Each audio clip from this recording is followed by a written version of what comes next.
갈라티아 신자들에게 보낸 서간 3장 율법과 성령. 어리석은 갈라티아 사람들이여, 예수 그리스도께서 십자가에 못 박히신 모습으로 여러분 눈앞에 생생히 새겨져 있는데 누가 여러분을 호렸단 말입니까? 나는 여러분에게서 이 한 가지만은 알고 싶습니다. 여러분은 율법에 따른 행위로 성령을 받았습니까? 아니면 복음을 듣고 믿어서 성령을 받았습니까? 여러분은 그렇게도 어리석습니까? 성령으로 시작하고서는 육으로 마칠 셈입니까? 여러분의 그 많은 체험이 헛일이라는 말입니까? 참으로 헛일이라는 말입니까?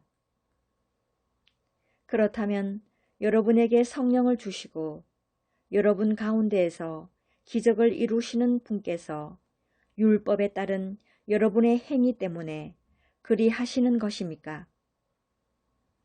아니면 여러분이 복음을 듣고 믿기 때문에 그리 하시는 것입니까?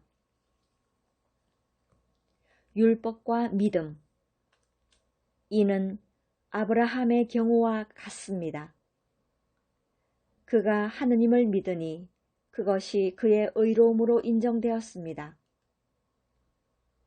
그래서 믿음으로 사는 이들이 바로 아브라함의 자손임을 알아야 합니다. 성경은 하느님께서 다른 민족들을 믿음으로 의롭게 하신다는 것을 내다보고 모든 민족들이 내 안에서 복을 받을 것이다 하는 기쁜 소식을 아브라함에게 미리 전해 주었습니다. 그러므로 믿음으로 사는 이들은 믿음의 사람 아브라함과 함께 복을 받습니다. 율법에 따른 행위에 의지하는 자들은 다 저주 아래 있습니다. 율법서에 기록된 모든 것을 한결같이 실천하지 않는 자는 모두 저주를 받는다고 성경에 기록되어 있기 때문입니다. 그러니 하느님 앞에서는 아무도 율법으로 의롭게 되지 못한다는 것이 분명합니다. 의로운 이는 믿음으로 살 것이다 하였기 때문입니다. 율법은 믿음과는 관련이 없습니다. 그 규정들을 실천하는 이는 그것들로 살 따름입니다. 그리스도께서는 우리를 위하여 스스로 저주받은 몸이 되시어 우리를 율법의 저주에서 속량해 주셨습니다. 성경에 나무에 매달린 사람은 모두 저주받은 자다 라고 기록되어 있기 때문입니다. 그리하여 아브라함에게 약속된 복이 그리스도 예수님 안에서 다른 민족들에게 이르러 우리가 약속된 성령을 믿음으로 받게 되었습니다. 율법과 약속.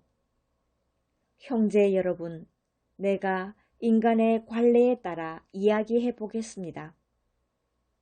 한 사람의 유언도 옳게 작성된 것이면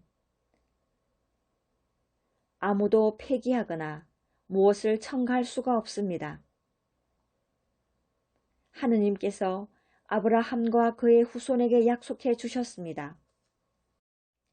그런데 많은 사람을 뜻하는 후손들에게가 아니라 한 사람을 뜻하는 너의 후손에게라고 하셨습니다.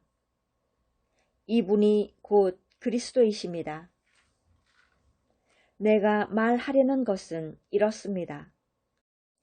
하느님께서 예전에 옳게 맺으신 계약을 430년 뒤에 생겨난 율법이 파기하여 그 약속을 무효로 만들 수 없다는 것입니다. 상속 재산이 율법에 근거한다면 그것은 결코 약속에 근거한 것이 될 수 없습니다. 그러나 하느님께서는 그것을 약속에 따라 아브라함에게 은혜로이 주셨습니다.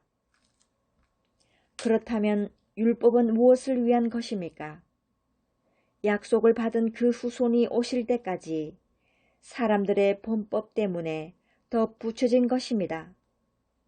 율법은 천사들을 통하여 중개자의 손을 거쳐 공포되었습니다. 중개자는 한 분만의 중개자가 아닙니다. 그런데 하느님은 한 분이십니다. 그렇다면 율법이 하느님의 약속과 반대된다는 말입니까? 결코 그렇지 않습니다.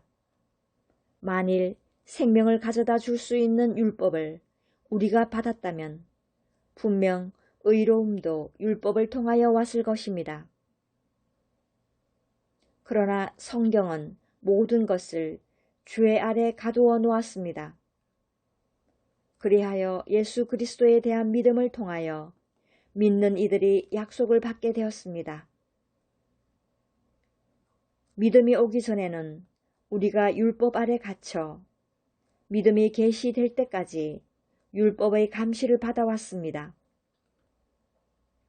그리하여 율법은 우리가 믿음으로 의롭게 되도록 그리스도께서 오실 때까지 우리의 감시자 노릇을 하였습니다. 그러나 믿음이 온 뒤로 우리는 더 이상 감시자 아래 있지 않습니다. 여러분은 모두 그리스도 예수님 안에서 믿음으로 하느님의 자녀가 되었습니다. 그리스도와 하나 되는 세례를 받은 여러분은 다 그리스도를 입었습니다. 그래서 유다인도 그리스인도 없고 종도 자유인도 없으며 남자도 여자도 없습니다. 여러분은 모두 그리스도 예수님 안에서 하나입니다.